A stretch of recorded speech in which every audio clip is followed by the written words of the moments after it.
Hey guys, it's John McNamara, host, running Vegas. We're talking local sports, business, real estate. If you guys like what you see, please subscribe. Follow us on Running Vegas Podcast on Instagram. And today, we got a special guest, Mr. Jorge Hernandez, Director Operations Recruiting Mac Team in the house. That's me. I didn't realize how long that intro was. I'm like, wow, okay, so yeah. I had to do like an extra run in Vegas for you. Okay, I like it. Get some hypey. Yeah. Cool, so tell us about your story, your background. Okay, my background from the beginning? Yes, sir. Or real estate? Yeah, tell us where you're from. Like, let's get a little personal. Okay, cool. So I'm from the Bay Area, grew up in San Francisco. Then how I got into real estate, we'll just navigate straight to there. Okay, cool. Actually, when I turned 18, my cousin had a brokerage in Walnut Creek. And at the time, I thought I wanted to go into real estate. And I'm like, I don't know. I was already working at a grocery store, pretty much full time, and going to community college to get my AA. Yeah. And yeah, I took that route. I didn't get into real estate. I did get the books. I studied. I never took the test in California. Came out here for Nevada State College to get my BA in visual media. And then when I was done with that, I thought I would want to go back to California, and I did for 2 years. And it wasn't what I thought it was going to be. It was just way too much traffic. I literally drove an hour and a half, and it was 15 miles away. And I'm like, this is not the life for me anymore, and came back. Oh, awesome. Yeah. Okay. Yeah, I never really thought about, kind of the same thing happened to me, because I went to university, I went back home, and then was like, I'm over upstate New York. Right. Moved to Vegas, so. Yeah, you think you're going to find things kind of how you left them, or maybe a little better, and then you have a different perspective when you go back. And yeah, the traffic was it for me. I'm like, I'm not doing this. Yeah, there's no way. So yeah, here we are. Here we are. So you're in real estate in Vegas. Tell us about that experience. How's the last 5 years going? You've been 7. And I just assumed real estate started with me on the team. So it basically did. It really did. So all right. So came back from Vegas, or from California to Vegas. I joined a team. It was hell on earth. I mean, there was most teams. Yeah. So there were so many growth opportunities that occurred, and I took the test. I didn't realize that the test had nothing to do with what real estate is. Yeah. They don't talk about lead generation, time management, any of that stuff. But anyways, you think that, or I thought that joining a team was going to, and I guess in theory a team should do this for you, but this particular team did not. Yeah, most teams. And yeah, real estate is very emotional. And at the time I was with a team leader that was very emotional himself. I'm a very emotional man as well. Yeah. And it was just crazy. It didn't work out. There were so many things that were lacking. I had a lot of questions, and I don't think, we would cross each other's paths.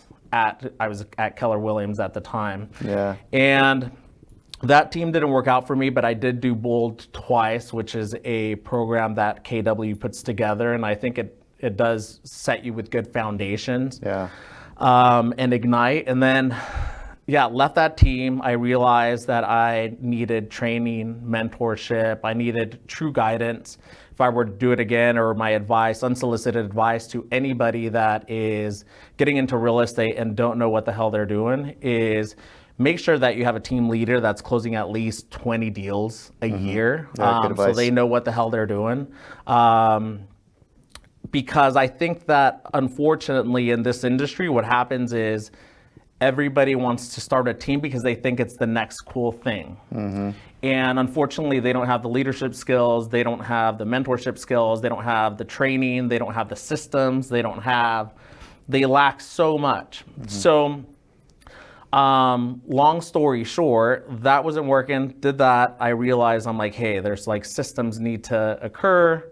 You and I met at KW, joined your team, and then we would get into it a little because I had more of a systems background and, and yeah, that's kind of how we're here, or that's how I recall it. Yeah, no, and that's really good advice too. I recommend that too, is make sure, if you are joining a team, I would say 2 years of at least 24 deals a year is really good advice there. And I know that when you joined my team, we were closing about 60 deals a year.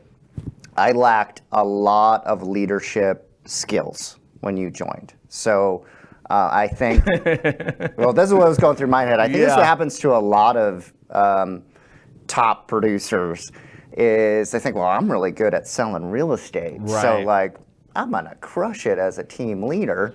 Right. It's a totally different skill set, you know? So it was very humbling for me.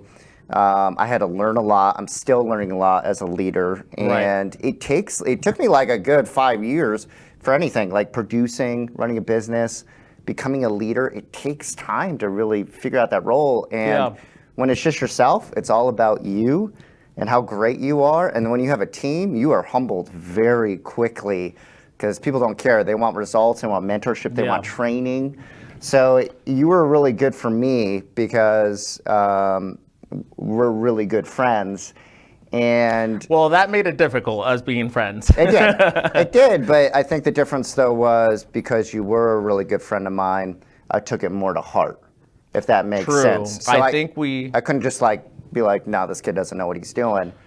Right. I think we complemented each other very well because we did bring different things to the table. And I realized that at the time, we joke about it right now, or still, is you had note cards, a little note card system. And I'm like, there is no fucking way this is reality right now. Whoa, this is kid show. What is, it's not today.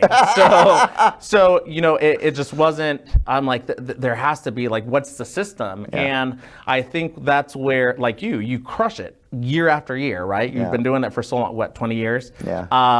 So what happens is people can't duplicate that system.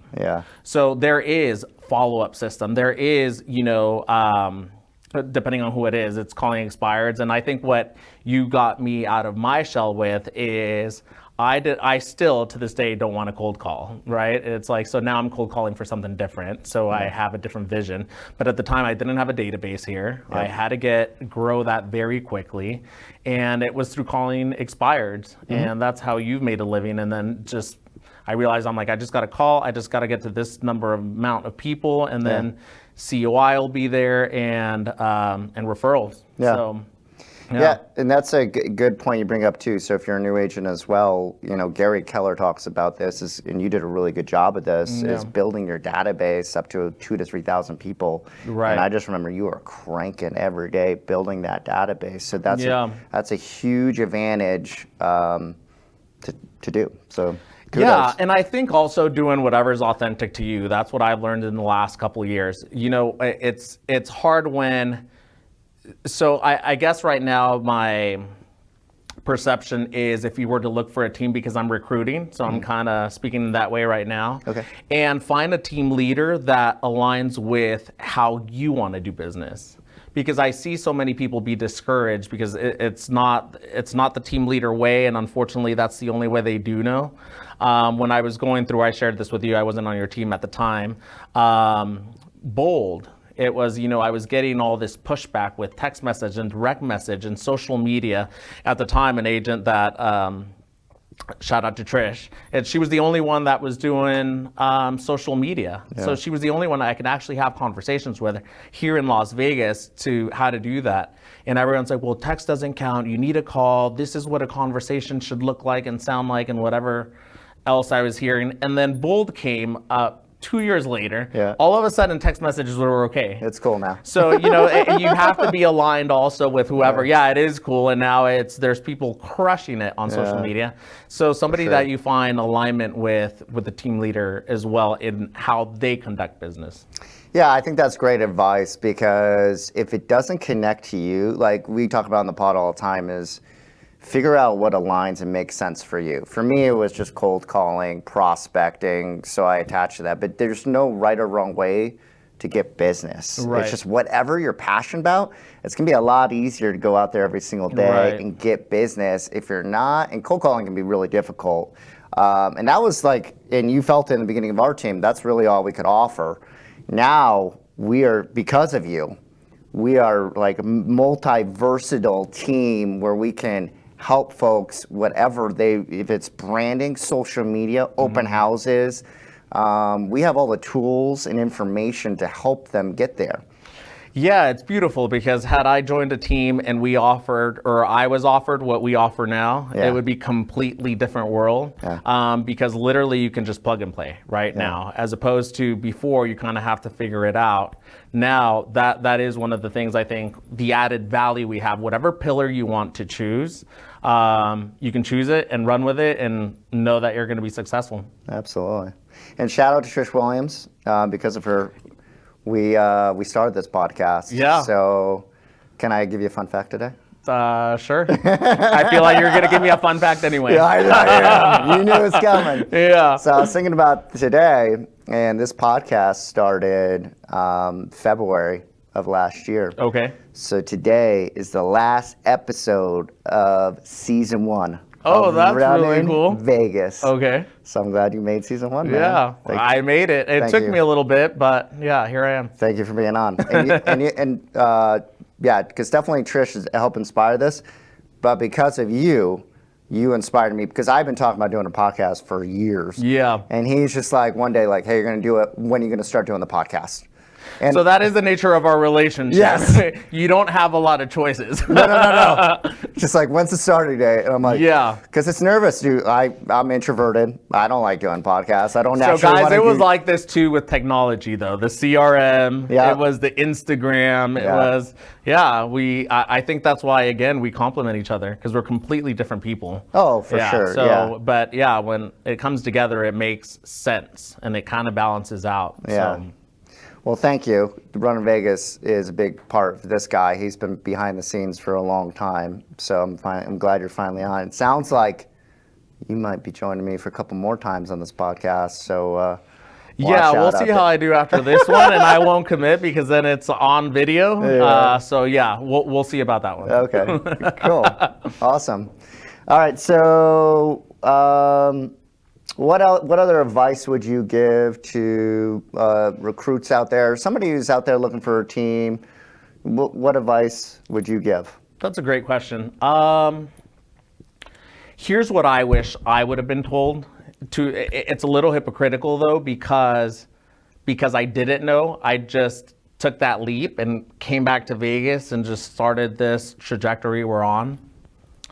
But it is a full-time job. You can't do this part-time and think that you are, get out of that mentality. I'm gonna give, just hard truths. Get out of the mentality that you think that real estate is gonna be something you do, a couple times out of the year and it's just a bonus check that you get on top of whatever job you're doing. Treat it like a career. When I say I've met I'm not impressed by a lot of realtor teams or agents out there, and the reason being is the lack of discipline. And I'm like, this is who's running our market forward. This is who is educating the consumer. And it's a little frustrating because we have the power to do so. And unfortunately, there's a lot of victim mentality or laziness. And, anybody that knows me personally, laziness is like a disease in our family. Yeah. So it's just not, I know that's why I gravitated towards you, because you led from the front. It's like, not that the team leader needs to have all the answers, because we can't, you can't. Yeah. No one person can, but it just evolves. But having that discipline of starting at the same time, treating it like a business, starting at the same time, ending at the same time, educating yourself every day on what the market is doing, progressing like any other business. Right now, AI is huge. Yeah. So implementing that, remembering that this is a people's business. Those are probably one of the few things I think. That's great advice. I would recommend the same thing, because I know when I got in real estate, I was full-time for the beginning. And what you and I have realized... Coaching. Yeah. Find a good mentor that can help you out. But yeah, being full-time, burn the ships down. I've always said that, because, and you and we just went to a real estate seminar. We'll talk about that for a little bit. Yeah. But it's so important because if you got a side job and you're making money, this job is hard enough. But to push yourself and to go get that money every single day, it's really difficult when you know you got that money already coming in. Right. So you got to take the time to work on your sales skills, go out there, get business. Sometimes it's just really down to those little details every single day that you do, and you go hard. And what we have found, we're running a team for 5 years, is pretty much the only ones that have actually kind of worked out or in some way have worked out have all been full-time for the most part. Yeah, so in addition to that, I think if you are making that transition and you are going to make real estate your life, then, we heard we were just at a Spring Benson event, and it is, have that honest conversation. Hey, you need enough money saved up for like 3 to 5 months because that's probably what's going to take you to get into production. Yeah. So make sure, and after you get the first 3 checks, then you're committed to leaving that other job. Great point. Because I think if you truly want to succeed in this life and it gets rough at times, you need to have no plan B. Yeah. Because if not, you get comfortable. You're like, well, I could just go to bartending or whatever it is that you do. Yeah. And then we're all there. Any business suffers at some point or feels a little shaky. However, it is the showing up every day that keeps those checks coming in. Oh, for sure. Yeah. I remember when I first got here, and you've heard this story like 1,000 times. Okay. But I mean, literally the average sales price. Are you going to name drop before? I can if you'd like me to. Okay. All right. Let's listen to this. The average sales price was $110,000. I'm selling like 40 homes a day, I'm making like no money. And I remember for years, I'm like, I'm going out and, I used to go to the bar sometimes. I'm like, the bartenders are making more money than I am, and I'm working my butt off. And I'm like, that seems like and I was definitely a big partier back in the day. I'm like, that seems like a lot more fun than what I'm doing every single day. And it crossed my head a couple times. Yeah. And it always in the back of my head, I was like, hey, if you leave, there's a good chance you're never coming back. Right. So like long-term, I knew real estate was always, you just got to be like, hey, this is a marathon. This isn't a sprint, bad or good market. Right. Like you got to burn the ships, keep moving forward, keep learning, keep adding every single day to your center. And I think what happens here, it's this particular city, it's so easy to go work in the industry. Yeah. And that job is more fun. And then you're like, real estate just kind of happens. No, you're right. I mean, after the fact. And we see that a lot, right? There's a lot of industry people that do it part-time. So if you're out there looking to buy or sell, depending on the service you want, ask the agent, are they full-time or are they part-time? Yeah. Because there will be a very big difference in customer service and what they can provide for you. There's a reason why there's some realtors that only show homes after 5. Yeah, for sure. Yeah, absolutely. But anyways. So do you have any fun real estate stories you can share with us? Fun real estate stories? Yeah, anything. I don't think so, not really. Okay. Not anything that's, Okay, cool. Next question. So you and I, we went to Spring Benson. We have, shout out to Spring, who just joined EXP. We're super excited for you. Very congrats. inspiring. It's a big move for her. She is amazing. We've been following Spring, her coaching for over a year now, going to her events. They help us with she's our coach. She's our coach. And Justin, shout out to Justin as well, but they mentor us. Yep. They train us, we go to their events, and we get a lot out of these events. So we actually ended up going to Salt Lake. And I've been doing real estate as you dated me already, for 20 years. 20 years. So I'm a dinosaur. 2 decades. 2 decades. The dinosaur in real estate. I've gone to a lot of retreats, and by far, if you're looking to just mix it up, go to a spring event because... We're not sponsored by them, by the way. We're not. It sounds no, like, we're not. But it's intense because, and she kind of made fun of real estate seminars a little bit herself. Like, hey, like usually people, they go to an event and they go to happy hour, they might get 1, 2 things. Right. And then they may or may not implement those things. But her event is not like that. It's intense. There's a lot of information. Probably the most intentional conference that I've been to, and everybody is there present in the moment listening. You don't know how many events, well, you do know. We're at the events together, everybody's walking out, taking their phone calls and all of that. This is not one of those events, which I like because they set the intention from the very beginning. Yeah, absolutely. It was. So what was your kind of big takeaways from the event? Ooh, so many. I don't know. You put me on the spot. What was your biggest takeaway? Maybe I'll piggyback off that. Yeah, let's go through it. I think we both probably had about 100 takeaways, but like. Oh, for sure. I liked the one with not enforcing, but enrolling your agents. So if you're like a team manager out there or team lead, re-enrolling your agents. It was really cool because we actually got to go to their office and we got to see a sales meeting. And I don't know about you guys, but I have not attended a sales meeting since 19 years ago. And Justin actually said, he's like, because he trains, and he's like, I have never gone to a good real estate, sales meeting. So we got to see him lead it, and he was high energy. They're doing role plays, and I'm pumped. I'm like, and for you guys that don't know who Spring is, because we'll go on and on. Yeah. She's a team in Utah that has about 75 agents, 2 offices. It's her and Justin that run it.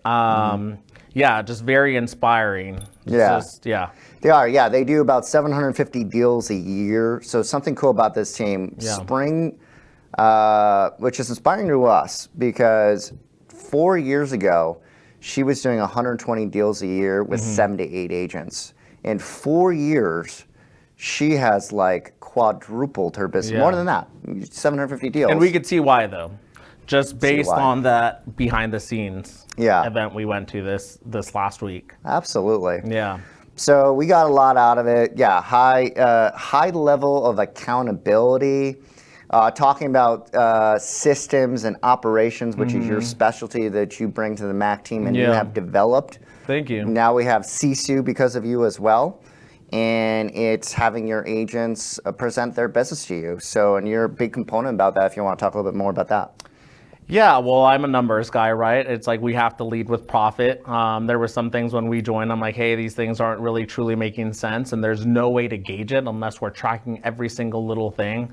You as a coach, you go with agents and you let them know that there is a formula for this amount of conversations you're having. You should get this amount of contracts and then we can see where their opportunities are, right? I won't go through that whole thing, but wait, what was the question? I feel like I got a little derailed. CSU. Oh, so back to the numbers and systems. I love all that part. And then because then I can see where my opportunities are at. And our coaches remind us all the time, accountability is the biggest form of love, right?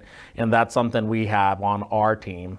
So how we're able to scale that is through a system like this, through CSU, and then we're tracking everybody's numbers. And the good thing about this is that not everybody wants to close 24 deals, right? It's we can meet them to wherever they want their production to be. So let's say they only want to close 6 deals and make a certain amount of money. It's a plug and play in this calculator, and then we can reverse engineer exactly what those tasks that they need to do in order for them to hit their goal. Yeah, it's really cool because it's really easy to see, and I kind of made fun of myself when I was there, and you kind of alluded to my note cards back in the day. I've been writing out my pipeline for the last 20 years on my Sunday. I guess it's virtual now. I didn't know this technology existed. Thank God for Brian. Great CSU. I've never heard of this technology before. But it's cool. So it has your pipeline in there. It breaks down the numbers. Another big thing that you get out of this coaching is it's how many conversations you're making. If you're producing on a high level, about 50 conversations a week. If you're newer to real estate, you're trying to build your business, they recommend 100 conversations. I know just in the last quarter with our business and you and I getting more focused on conversations, we've seen our business just absolutely explode over the last 4 months. And it's nothing new, but sometimes it's just going back to the basics and everything. But one thing I love about CSU is it's really easy to understand. It's all visual. Yeah, and it kind of makes everything into a game, right? There can be contests in there. You see how many buyers are under contract, or the potential for seller buyers, and how much money you can make. And then as a team, you could see that. So there's a little bit friendly competition going on. So, oh no, for sure, it's a great system. Yeah. Yeah, the one thing, and it's cool because the numbers are live, and that's something that's so important. Like, just the brokerages out there that put numbers up, and if you have a good brokerage right now, they may be putting the numbers up once a month. Don't get me started on that. We don't have time. Yeah, the brokerages, they're all interesting out there. And the cool thing about Sisu is these numbers are live, and that is super important. I know myself, because most agents that produce are competitive by nature. Yeah. And I like to see everybody actually win. I love it. I love it when somebody from Virtue Real Estate is above me, because I'm like, I can get, do more business than they. Right. It's healthy competition. So the great thing about Sisu, you're not guessing at the end of the year of who's where, or maybe it just pushes you, because sometimes that's what real estate is. It's just like that little thing to push you to get that extra million volume, or that extra deal, whatever it is. So it's awesome. And they do like challenges on it too. They do, which is a lot of fun, and it could be whatever you want it to be. Yeah. So, yeah. So I know that's something you and I are going to be implementing on our team. We want to have like a once a month challenge. I know for teams, Justin and Spring talk about all the time, is always be doing challenges. So it's really important to the process. Yeah. Yeah, absolutely. So besides real estate, what does George do for fun? So if I'm here in town, I hang out with my dog, Luna. I love to travel. Love watching sports. Yay, football. Yay, football. He watches football because of me. So. Yeah, so sports is not my thing, so that's a joke, guys, if you don't know me. Traveling. I like to go back and see my family, and then just travel somewhere new every year. Cool. So yeah, that's what I do for fun. What's on the bucket list for travel for you in the future? You know what? This year, it's probably, I've been to these places before, but we're going to Cabo with my whole family. My mom's turning 60. So it's going to be a really fun event. That's awesome. However, with Spring and with the inner circle, there's this place, and I'm excited for you to see it. It's called Xcaret, and it's in Cancun, and it's all man-made, but they have these like rivers going through. It looks like pyramids. It's all types of craziness. It's almost like a water park Disneyland. Oh, okay. So that's where the conference is going to be. I actually forgot to tell you, but it's a really cool venue. Didn't even know. Yeah, so if you guys have been to Xcaret, you know how cool it is. So I'm really looking forward to that conference. Yeah. Because there's going to be a little mix of everything from what I saw on the itinerary. It's a lot of mindset things and the how to scale up our business. Yeah. Yeah, and to talk more about spring as well. So spring break, that is in March. We'll be there as well. So we'll be there. I would definitely check that. That's actually how we got into spring. It's a 2-day event. It's really cool because it's intense. They have like an hour of either like a top producer of some sort or somebody who flips. Yeah. Whatever the best, they are the best of it. And they dive in for like 40, 60 minutes of exactly how we do it. Because a lot of the seminars we go to, it's based off of theory. And they tell you the results, but they don't tell you how to get there. Yeah. So that's one thing I really like about spring. So spring break's there. So in addition to that, you guys, if you're following this and you're an agent, we have a discount code. So she doesn't have a discount code anymore, but she gave one exclusively for us and people we know. So we'll post it on your YouTube page or however that is. It's just DezXMAC. So DezXMAC, and you get 50% off. Shep Black's going to be there, Ben Kinney, which obviously everybody knows who he is. It's going to be a great event. So if you're going to go to that, I feel like I should be sponsored by them. Spring, and if you're watching this. Yeah, we want a referral. But no, we love Spring. We're excited about her coaching company. We are part of it. We're getting a lot of results out of it. So that's in March. I think she's got another event in Inner Circle. October. I forget October, and then there's one in July. So they do like quarterly. That's one thing we like about it too, because it's a high level of accountability. Yeah, and right where you're losing a little bit of momentum, you get re-inspired again. Absolutely. Yeah. So we're gonna wrap this up. George Hernandez, thank you for being on the pod today. Thank you for having me. If you guys are looking for a team, this guy is the best recruiter in town here, and he's amazing at systems. If you just want to talk business with him, he's got the business marketing, the branding down. He's amazing at it. He said, thank you for being on our team. Thank you for having me. You've done a lot for our business. I really appreciate you. Thank you. I appreciate guys, you. this is Running Vegas. Take care of yourselves today.